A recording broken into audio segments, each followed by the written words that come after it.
आज जितिया है, ये जितिया पर्व में क्या है? पर्व तो लोग करते हैं लेकिन जानते नहीं है। जीव हिंसा करवे करते हैं, झूठ बोलते ही रहते हैं। ये पर्व सिखलाता है कि सत्य बोलो और किसी प्राणियों की हिंसा मत करो, ये सिखलाता है। तब करो क्या? तो परोपकार करो। राजा जीमूत वाहन था, जीमूत वाहन, लेकिन है नाम कितना सुंदर है, सो थोड़ा चिंतन कर लीजिएगा। जी, मुंह में जीव है ना, जीव है। 56 प्रकार की सामग्रियां जब भोजन करते हैं, सबका स्वाद लेने में समर्थ कौन है? वही जीव है। जी, कितने लोग जीभ की नोक पर बैठ करके भोजन करते हैं। जीभ की नोक पर बैठ करके भोजन नहीं करना चाहिए, याद रखेंगे। जीभ की नोक पर बैठ करके भोजन नहीं करना चाहिए। क्या? क्यों? तो जिह्वा स्वाद में पड़े रहेंगे तो भाई भजन नहीं होगा। भजन करना है तो भोजन सुधारो, कभी स्वाद में पड़कर भजन ना बिगाड़ो। हमारे परम पूज्यपाद सद्गुरु ब्रह्मर्षि विष्णुकांत स्वामी जी महाराज कहते हैं, करोगे आहार जैसा मन होगा वैसा, मन होगा जैसा सुमिरन होगा वैसा, और सुमिरन होगा जैसा जन्म होगा वैसा। ये हैं संत वाणी विष्णुकांत चित्त धारो।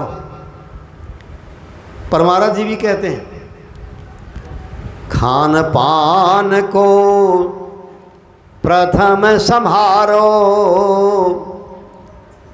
तब रस रस सब अवगुण मारो। भाई हमारे पास एक वैरागी है, वो क्या अर्थ करता है? खान पान को प्रथम संहारो, माने आगे जो आ गया और सबको संभार लीजिए, छोड़ना नहीं है। चाहे कुछ हो जाए, नहीं, ये अर्थ नहीं है। ये अर्थ, ये तो आसुरी वृत्ति वालों का अर्थ है। अरे खान पान से को प्रथम संभारो, माने भोजन की ओर से संयमित बन जाइए। हाँ, गाय संयमित भोजन करती है, खूब बढ़िया सा सानी कुट्टी, चारा चुन्नी, खल्ली, आटा सब कुछ मिला दीजिए। थोड़ा सा आप उसमें मछली या मांस का पानी छींट दीजिए, या 10 ग्राम दारू शराब उसमें छींट दीजिए। देखिए तो कितना संयम है गौ माता को। वो सानी कुट्टी भी नहीं खाती है। हाँ? बाघ सिंह मांसाहारी है, लेकिन मरा हुआ का मांस नहीं खाता है। जिंदा को पकड़कर उसका खून पीता है, मांस खाता है। और ज्यों ही प्राण निकल गए, बस खाना छोड़ दिया। अब उसको खाता है कौन? गीदड़ सियार, गीदड़ सियार। हाँ, कर्पूरा थी, शीला थी, दोनों बहन थी, कर्पूरा और शीला। युधिष्ठिर जी महाराज, द्वापर से ये पूजा पाठ का विधान ज़्यादा चला है, तो जितिया में यही कथा चलती है, यही कथा। युधिष्ठिर जी महाराज बड़े संकट में पड़े थे, तो उस समय ऋषि ने उन्हें ये कथा सुनाई कि परोपकार में लग जाइए, कल्याण होगा आपका। तो कथा सुनाए। शीला और कर्पूरा दोनों बहन थी। हाँ, यही समय आया तो दोनों व्रत रहती है, दोनों डाला भरती है। अब शीला तो नियम में रही, कर्पूरा नहीं रह सकी, कर्पूरा नियम में नहीं रह सकी। उसने नियम भंग कर दिया, जिसका परिणाम हुआ कि कर्पूरा के 7 बेटे थे, सब मर गए। जितिया तितिया जो लोग करते हैं, इससे मोक्ष तोक्ष नहीं मिलता है। हाँ, मोक्ष नहीं मिलता है। तब करती हैं क्यों? करती हैं बेटा के लिए, पोता के लिए, पोती के लिए, नाती के लिए। खरजितिया बढ़िया, सबका मंगल होगा। अरे भाई, और सबका मंगल अपना हो जाए, अमंगल बीच में होते रहे दंगल, तो क्या फायदा? क्या फायदा? कर्पूरा को बड़ा रोष हुआ, जब मेरे 7 बेटे मर गए तो शीला के ही बेटे में ही नहीं रहने दूंगी। शीला के पुत्र की गर्दन कटवा कर वह मंगवा लेती है, परंतु शीला डाला भरती है, व्रत में रहती है, नियम का पालन करती है। परिणाम ये हुआ, कर भला होगा भला, करके भलाई देख ले। एकदम संक्षिप्त में कहता हूँ मैं, बिल्कुल संक्षिप्त में। कर भला होगा भला, कर। ये पर्व क्या सिखलाता है कि भलाई कीजिए। हाँ, परहित सरिस धर्म नहीं भाई, ये भी है, परोपकार कीजिए। तो शीला ने परोपकार किया, व्रत भंग नहीं किया, तो परिणाम में हुआ कि शीला के बेटे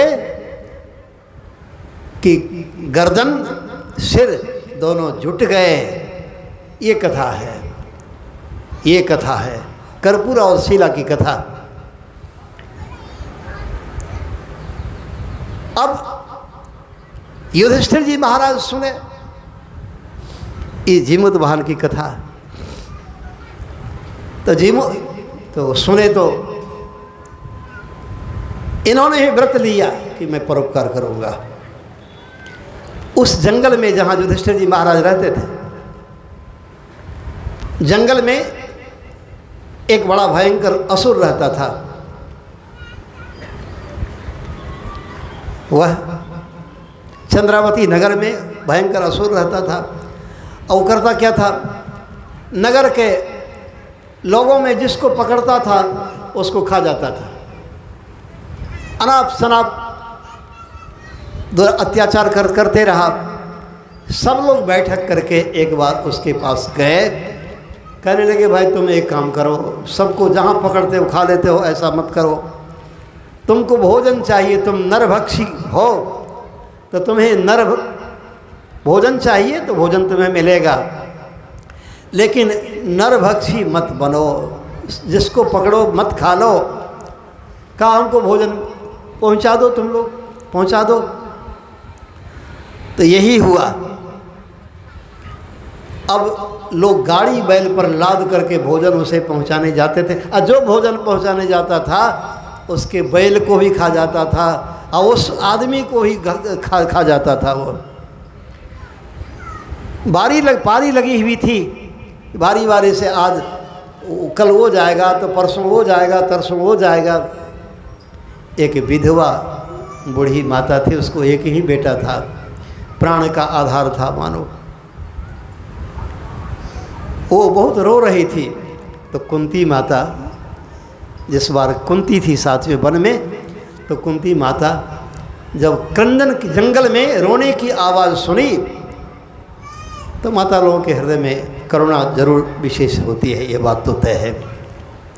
गई कुंती पूछती है, बहन क्या बात है, तुम क्यों दुखी हो? तो उसने सुनाया कि कल मेरे बेटे की बारी है, और जो भोजन पहुंचाने जाता है भोजनों करता है, पहुंचाने वाले को भी खा जाता है। देखो बहन, हमको तो एक ही बेटा है, हमारे बेटे को खा जाएगा तो हम कैसे जीवित रहेंगी? रोने लगी। कुंती जी ने कहा कि बहन तुम रो मत, अरे तुमको एक बेटा है, व्रत तो करते हैं, लेकिन यह सीखिए कि इस व्रत से कुछ शिक्षा लें, हम भलाई में लगे रहें, परोपकार का कार्य करें, परमार्थ का काम करें, तो व्रत भी सार्थक होगा। आज पारणा है, पारणा का समय लगभग हो गया है, हो रहा है, इसीलिए अंतिम में ये कथा मैं सुना देता हूँ आप लोगों को कुंती जी ने कहा कि मुझको 5 बेटे हैं, मेरा बेटा कल जाएगा भोजन पहुंचाने के लिए, यदि खा लेगा तो खा लेगा, फिर भी तो 4 बेटे मेरे बचेंगे और तुम्हारा 1 बेटा तो बच जाएगा। बहन तुम चिंता मत करो, कल मेरा बेटा जाएगा भोजन लेकर के। तो भीम कहा कि हम जाएंगे। भीम गया भोजन लेकर के, इसके ऊपर भी वह प्रभावी हुआ, अटैक किया, आक्रमण किया। भीम जी 10,000 हाथी का बल था ना। भीम जी ने अपनी गदा से उस असुर को, उस राक्षस को जंगल में चूर चूर कर दिया, समाप्त कर दिया। और राक्षस मारा चला गया, राक्षस समाप्त हुआ। भीम की जयकार हो गई, कुंती माता की जयकार हो गई। धन्य हो कुंती माता, तुमने मेरे इकलौते बेटे को बचा दिया, नहीं तो मेरा बेटा चला गया होता।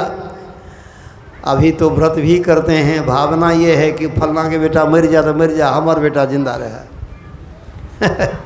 अब सोचिए इस भावना से व्रत करने से क्या फायदा होगा। दरअसल इसमें किन की पूजा करते हैं? राजा जीमूत वाहन थे। अजीमूत वाहन कैसे? तो जी यहाँ से सुन रहे थे अभी आप, जिह्वा रसास्वादन करती है।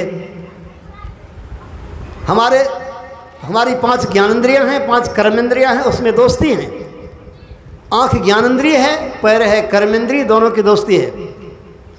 इसी तरह जिह्वा रसनेन्द्रिय है, ये रसास्वादन करती है। तो लिंगेंद्रिय है, कर्मेंद्रिय, तो दोनों में दोस्ती है। तो भाई दोनों पर विजय कौन प्राप्त करेगा? दोनों पर विजय माने रसनेन्द्रिय लिंगेंद्रिय पर विजय कौन प्राप्त करेगा? ब्रह्मचर्य का पालन कौन करेगा? जो खान पान को प्रथम सुधारो, पर महाराज जी की वाणी में सुने भी आप।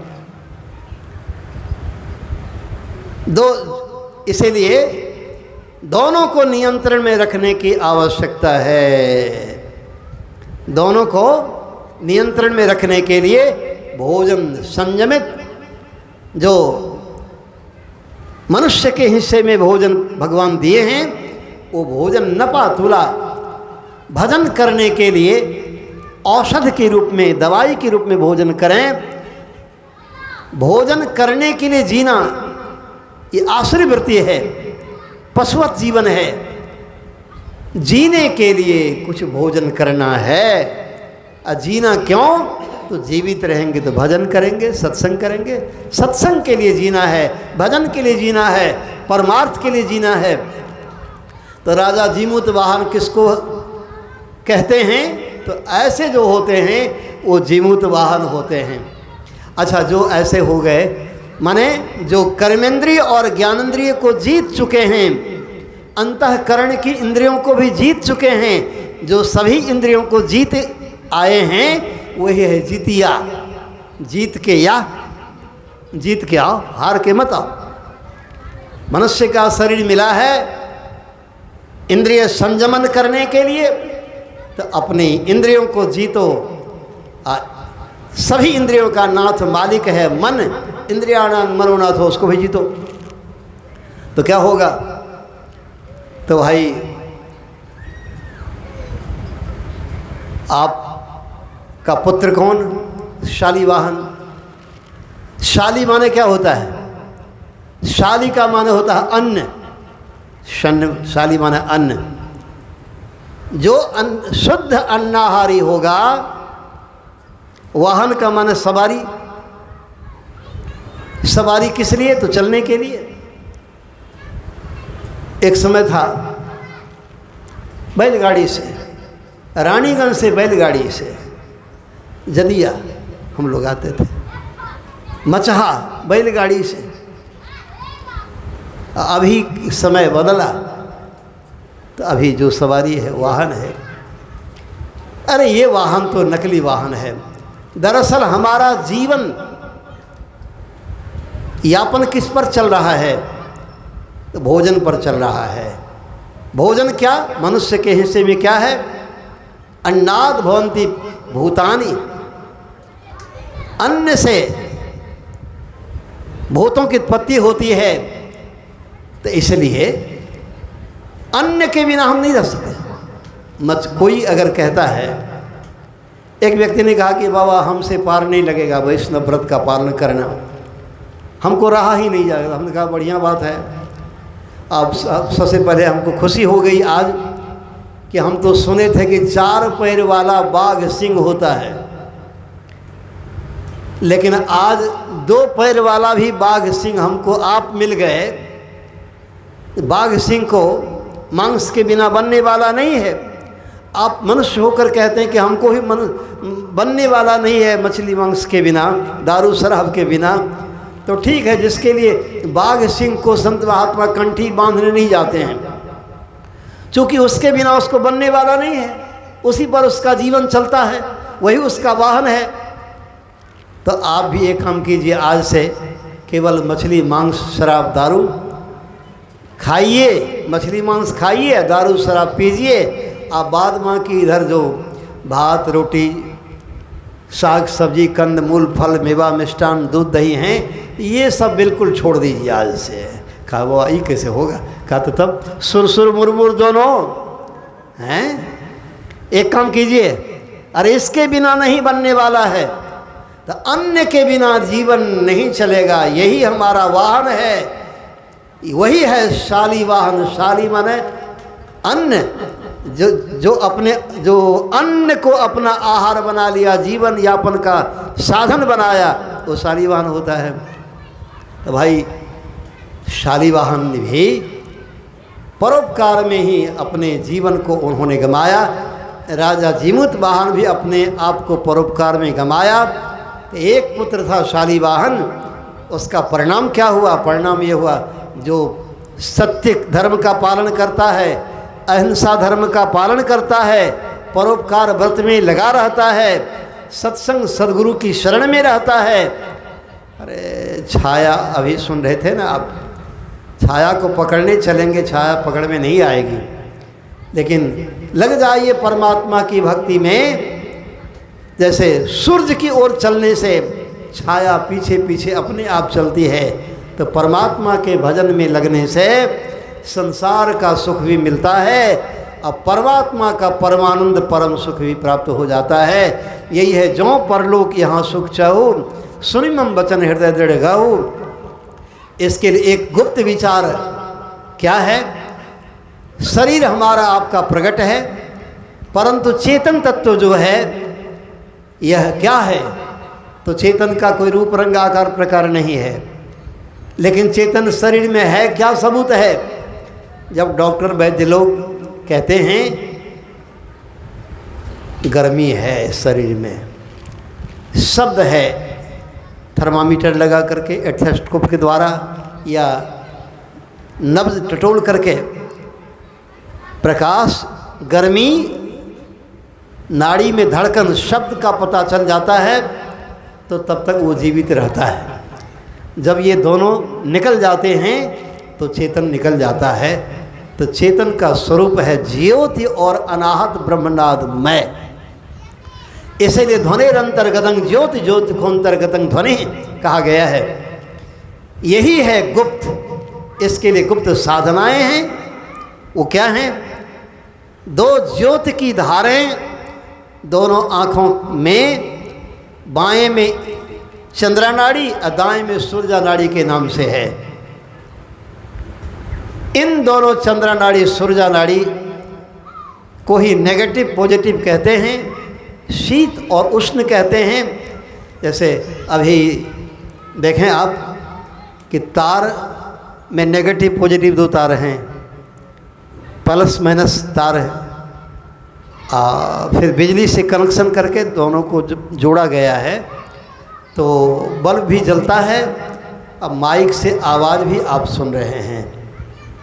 इसी तरह से ये दोनों दृष्टि किरणों को अपने अंदर अभिमुख ध्यानाभ्यास द्वारा, दृष्टियोग की साधना द्वारा जब जोड़ने का अभ्यास करते करते स्वाभाविक जब दृष्टि जुट जाती हैं, तो अपने अंदर चेतन बिंदु का उदय होता है तो चेतनात्मक आत्म ज्योति का साक्षात्कार होता है, ब्रह्म ज्योति का साक्षात्कार होता है।